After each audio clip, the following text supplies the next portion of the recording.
Hello दोस्तों, स्वागत है आप सभी का हमारे यूट्यूब चैनल पर। दोस्तों, आज के इस वीडियो में हम बात करेंगे शिक्षा जगत की तमाम बड़ी खबरों के बारे में जो कि आपके लिए अति महत्वपूर्ण है। तो दोस्तों, वीडियो को शुरू करने से पहले अगर चैनल पर नए देख रहे हैं तो चैनल को सब्सक्राइब कर लीजिएगा, साथ ही बेल आइकन जरूर दबाइएगा दोस्तों। तो दोस्तों, आज की पहली जो बड़ी खबर है वह 67वीं बीपीएससी से संबंधित है। तो 88 एसडीएम व 133 आरडीओ समेत 503 पदों पर होगी नियुक्ति।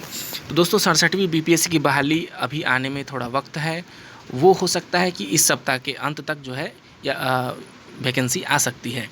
तो कौन कौन से पदों पे ज़्यादा वैकेंसी रहेगी, तो आपको देख सकते हैं यहाँ पे 88 एसडीएम के पद होंगे और 133 आरडीओ के पद की बात कही जा रही है। और 67वीं बीपीएससी के लिए रिक्तियों की संख्या 365 से बढ़कर अब 503 हो गई है। आयोग को नई रिक्तियाँ प्राप्त होने के बाद अब बिहार प्रशासनिक सेवा के अंतर्गत एसडीएम के 88 पद हो गए हैं, जबकि ग्रामीण विकास विभाग से 133 ग्रामीण विकास पदाधिकारी यानी कि आरडीओ की रिक्तियां प्राप्त हुई हैं। बीपीएससी के परीक्षा नियंत्रक अमरिंदर कुमार ने कहा कि प्राप्त रिक्तियों में नगर निगम की कार्यपालिक पदाधिकारी के पद भी शामिल हैं। तो देखिए, यहाँ पर जो है 88 पद जो है एसडीएम के बताए जा रहे हैं, जो कि बिहार प्रशासनिक सेवा के अंतर्गत आते हैं, और 133 जो है ग्रामीण विकास पदाधिकारी के पद बताए जा रहे हैं। तो पहले जो है सीटों की कुल संख्या 365 थी, लेकिन अब जो है विभाग से इसकी अधियाचनाएँ मिलने के बाद अब ये 503 जो है पदों की संख्या हो गई। और देख सकते हैं यहाँ पे कि पीटी में 3 लाख छात्रों के शामिल होने की संभावना। तो संयुक्त प्रतियोगिता परीक्षा के ट्रेंड को देखें तो इस भी जो है 4 से 5 लाख तक आवेदन मिलने की संभावना है। इनमें से लगभग 3 लाख अभ्यर्थी पीटी में शामिल होंगे। और यहाँ देखिए, विज्ञापन की बात कही जा रही है तो एक सप्ताह में विज्ञापन, तो एक सप्ताह के अंदर 67वीं बीपीएससी का विज्ञापन निकल जाएगा। सूत्रों की माने तो अधिक संभावना इसके बुधवार तक निकल जाने की है। यदि बुधवार को किसी वजह से यह नहीं निकल सका तो शनिवार या सोमवार तक निश्चित रूप से निकल जाएगा। 12 दिसंबर प्रारंभिक परीक्षा की संभावित तिथि है, जिसकी घोषणा पहले ही की जा चुकी है। तो देखिए, यहाँ पे जो वैकेंसी निकालने की बात की जा रही है, बुधवार तक की डेट को रखा गया है। अगर बुधवार को नहीं निकलता किसी कारणवश तो शनिवार, इस सप्ताह के शनिवार या अगले सप्ताह के सोमवार को जो है निश्चित रूप से ये निकल जाएगी। और परीक्षा की तिथि की बात करें तो 12 दिसंबर जो है इसकी पीटी की परीक्षा संभावित है।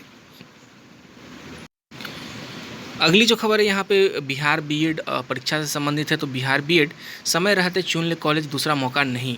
तो देखिए, यहाँ पर क्या बताया गया है कि बीएड परीक्षा में प्रवेश परीक्षा पास किए हुए जितने भी अभ्यर्थी हैं उन्हें समय रहते कॉलेज को चुन लेना होगा, अन्यथा जो है दूसरा मौका नहीं दिया जाएगा। तो राज्य स्तरीय बीएड नामांकन के लिए जिन छात्रों ने परीक्षा उत्तीर्ण की है वे समय रहते कॉलेज का चयन कर लें, अन्यथा फिर उन्हें दोबारा मौका नहीं मिलेगा। 12 सितंबर तक चॉइस फिलिंग की जो है अंतिम तिथि है और रजिस्ट्रेशन की भी अंतिम तिथि है। अब तक 8000 रजिस्ट्रेशन हो चुके हैं। राज्य के 13 कुल 340 बीएड कॉलेज में 36,800 सीटों के लिए 1,12,146 छात्रों को कॉलेज चयन व रजिस्ट्रेशन करना है। तो देखिए, यहाँ पर जो अभी तक जो है 8000 रजिस्ट्रेशन हो चुके हैं, जबकि 1,12,146 छात्रों को कॉलेज रजिस्ट्रेशन करना है। कॉलेज पसंद नहीं आए तो स्लाइड का ऑप्शन। तो देखिए, अभ्यर्थी अधिकतम 12 कॉलेज का चयन कर सकेंगे। अभी के आंकड़े के अनुसार एक सीट पर 3 उम्मीदवार हैं, लेकिन यह फाइनल रजिस्ट्रेशन पर निर्भर करेगा। संभव है कि एक सीट पर 2 उम्मीदवार भी रह सकते हैं। आगे है कि 3 लिस्ट के बाद स्पॉट राउंड तक छात्रों के पास नामांकन का मौका रहेगा। सीटें खाली रहने पर छात्रों को दूसरी व तीसरी सूची में मौका मिलेगा। इसके लिए छात्रों को पहले आवंटित कॉलेज के लिए रजिस्ट्रेशन शुल्क जमा कर देना होगा और फिर वे अगली चॉइस के लिए स्लाइड कर सकते हैं। तो देखिए, अगर आपको पहले रजिस्ट्रेशन में अगर आपको 18 तारीख को जो कॉलेज की सीट आवंटित होगी, अगर उसमें कॉलेज पसंद नहीं आता है तो आगे आपको स्लाइड अप की ऑप्शन की व्यवस्था दी जाएगी। आगे देख सकते हैं कि वेबसाइट पर सभी कॉलेजों की लिस्ट अपलोड है। तो ललित नारायण मिथिला यूनिवर्सिटी की वेबसाइट पर जो है www.biharcetbed-lnmu.in पर जाकर ऑनलाइन काउंसलिंग और कॉलेजों में नामांकन के लिए रजिस्ट्रेशन व चयन कर सकते हैं। सभी विश्वविद्यालय के नाम और उनके कॉलेज की पूरी सूची अपलोड की गई है। उसके साथ उनके प्राचार्य या संबंधित अधिकारी के नंबर भी जारी किए गए हैं।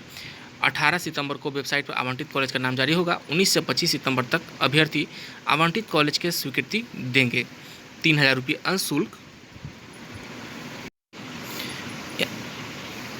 ऑनलाइन जमा करने होंगे। इसके बाद 22 से 29 सितंबर तक अभ्यर्थी आवंटित बीएड कॉलेज में जाकर पेपर सत्यापन कर नामांकन करा सकेंगे। तो देखिए, यहाँ पर है कि 18 तारीख को आपको कॉलेज अलॉट कर दिया जाएगा।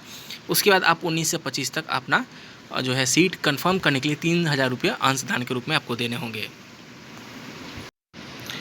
और अगली खबर है कि ITI परीक्षा जो है कल समाप्त हुई। तो ITI साइंस के कठिन सवाल तो देख सकते हैं यहाँ पे कि बिहार संयुक्त प्रवेश प्रतियोगिता परीक्षा यानी कि BCECB की ओर से औद्योगिक प्रशिक्षण संस्थान प्रतियोगिता परीक्षा ITI CAT 2021 का आयोजन रविवार को राज्य के 13 जिलों में हुआ। सभी परीक्षा केंद्रों पर परीक्षा शांतिपूर्ण रही। परीक्षा सुबह 3:30 बजे से, देखिए यहाँ पर डेट का टाइमिंग का जो था ये टाइमिंग चेंज हुई, 3:30 बजे शाम से 5:45 तक चली। और परीक्षार्थियों ने बताया कि करंट अफेयर्स के सवाल आसान थे, साइंस से संबंधित सवाल कठिन थे, मैथ का सवाल ओवरऑल बेहतर था। वहीं पटना में केवल डिप्लोमा प्रवेश प्रतियोगिता परीक्षा 2021 6 सेंटर पर हुई। परीक्षा में कोरोना गाइडलाइन का पालन किया गया। और यहाँ देख सकते हैं कि सामान्य ज्ञान के प्रश्न में करंट अफेयर से ज़्यादा सवाल थे। तो ITI CAT में साइंस से 50, मैथ से 50 और GK व करंट अफेयर से 50 प्रश्न पूछे गए थे। ITI CAT में 1,09,000 परीक्षार्थियों को शामिल होना था, जिसमें 85 से 90% तक उपस्थिति रही। इसके लिए 13 जिलों में 294 केंद्र बनाए गए थे। तो यहाँ देख सकते हैं कि नालंदा से डिप्लोमा प्रवेश परीक्षा देने आशुतोष ने बताया कि मैथ के सवाल थोड़े कठिन थे, साइंस से संबंधित प्रश्न आसान थे, सामान्य ज्ञान के प्रश्न में करंट अफेयर्स के सवाल भी ज़्यादा थे। तो देख सकते हैं कि यहाँ पे ITI CAT की एग्ज़ाम जो है कल समाप्त हुई और छात्रों के द्वारा कहा जा रहा है कि साइंस के सवाल जो थे वो थोड़े कठिन थे। वहीं एक और एग्ज़ाम जो है कल समाप्त हुई। EPFO परीक्षा में लेबर लॉ से पूछे गए ज़्यादा प्रश्न। तो देखिए, संघ लोक सेवा आयोग की ओर से रविवार को EPFO की परीक्षा पटना के विभिन्न केंद्रों पर आयोजित हुई। 421 सीटों के लिए यह परीक्षा हुई। परीक्षा में कुल मिलाकर 120 प्रश्न पूछे गए, जिसके लिए 3 प्रश्नों पर 1 नेगेटिव मार्किंग का प्रावधान है। परीक्षा विशेषज्ञ डॉक्टर M रहमान ने बताया कि अगर प्रश्नों की प्रकृति की बात की जाए तो लेबर लॉ, इंडस्ट्रियल रिलेशन, समसामयिक प्रश्नों में लेबर लॉ पर ज़्यादा प्रश्न पूछे गए। वहीं सामान्य अध्ययन खंड में भौतिकी, रसायन, जीव विज्ञान, भूगोल, राज्य व्यवस्था व अर्थव्यवस्था से प्रश्न पूछे गए। अगर इतिहास की बात करें तो सारे प्रश्न आधुनिक भारत से पूछे गए, जिनमें साम्यवाद, समाजवाद, गांधी के विचार तथा जयप्रकाश नारायण आदि से प्रश्न पूछे गए। और यहाँ पे अगर पिछले वर्ष के प्रश्न की बात की जाए तो गणित, रीजनिंग से 20 प्रश्न पूछे जा रहे थे, परंतु इस बार 10 ही प्रश्न पूछे गए। गुरु रहमान ने कहा कि एक अनुमान के आधार पर जनरल कैटेगरी का कट ऑफ 53 से 57, वही OBC का कट ऑफ जो है 49 से 54 तथा SC/ST का कट ऑफ 44 से 48 जाने की संभावना है। तो जो भी छात्र EPFO का एग्ज़ाम दे के आए हैं, आप यहाँ कट ऑफ देख सकते हैं कि अनुमानित कट ऑफ जो है जनरल कैटेगरी का 53 से 57, OBC का 49 से 54 और SC/ST का 44 से 48 जाने की संभावना बताई जा रही है। अगली खबर है कि DLED विशेष परीक्षा 20 सितंबर से एडमिट कार्ड किया गया है जारी। तो देख सकते हैं बिहार विद्यालय परीक्षा समिति ने DLED विशेष परीक्षा 2020 की तिथि जारी कर दी है। यह परीक्षा 20 से 24 सितंबर तक 2 पालियों में पटना में निर्धारित होगी। पहली पाली 10 बजे से 1 बजे तक तथा दूसरी पाली परीक्षा दोपहर 2 बजे से शाम 5 बजे तक होगी।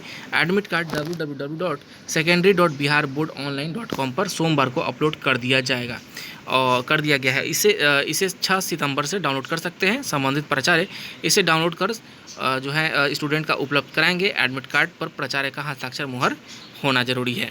तो देखिए, जो भी कॉलेज के प्राचार्य हैं वो एडमिट कार्ड को डाउनलोड करेंगे और उस पर जो है प्राचार्य अपना हस्ताक्षर मुहर करके छात्रों को अवेलेबल यहाँ पे करवा देंगे। और अगली खबर है ग्रामीण बैंक से संबंधित। तो RRB 2021 का रिजल्ट किया गया जारी। तो institute of banking personal selection IBPS ने क्षेत्रीय ग्रामीण बैंक के क्लर्क और ऑफिस असिस्टेंट की भर्ती परीक्षा 2021 का रिजल्ट जारी किया है। रिजल्ट IBPS के वेबसाइट पर जाकर चेक कर सकते हैं। IBPS RRB clerk prelims 2021 exam 14 अगस्त को ऑनलाइन मोड के देश के विभिन्न सेंटरों पर किया गया था। जो उम्मीदवार प्रीलिम्स एग्ज़ाम में सफल हुए उन्हें मेन एग्ज़ाम के लिए जो है शामिल होना होगा। इसमें जो है 5000 रिक्तियों को भरा जाना है।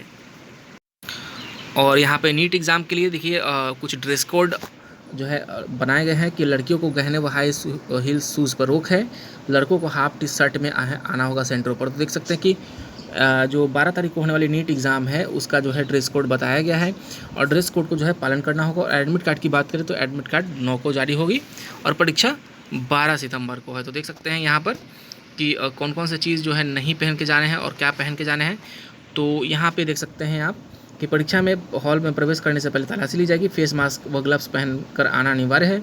NTA ने लड़कियों को सलाह दी है कि वे एग्ज़ाम के दिन फुल स्लीव्स के कपड़े, एम्ब्रॉयडरी वाले आउटफिट्स, फुल ब्रॉच, बड़े बड़े बटन कपड़े ना पहने, हाई हील्स के शूज़ व बिग पॉकेट्स वाली जीन्स भी पहनकर सेंटर पर नहीं आना है। किसी भी तरह के गहने, झुमके, नोज इयरिंग्स, अंगूठियाँ, पेंडेंट, हार, कंगन, पायल नहीं पहनना है।